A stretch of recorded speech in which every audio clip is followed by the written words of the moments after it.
এখন রিয়েলিটি হলো যে বড় দল বলতে বিএনপি না, বিএনপি বা মেজর দল বলে। হ্যাঁ, রিয়েলিস্টিক্যালি মেজর বিএনপি, তারপরে জামাত আছে, আরো কতগুলো ছোট ছোট দল আছে। তো এই দলগুলো যদি আপনার বলে যে সংস্কার দরকার নেই, নির্বাচন দিয়ে দেবো। এখন এই যে বিএনপি বলেন, আরো কয়েকটা দল বলেন, এর বাইরেও তো অনেক জনগণ আছে।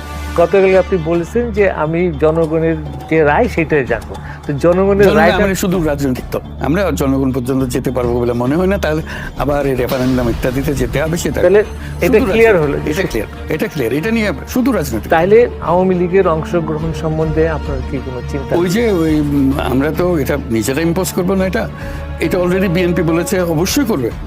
তো আমরা ধরে নিলাম যে এটা তাদের মত, তারা অবশ্যই করবে।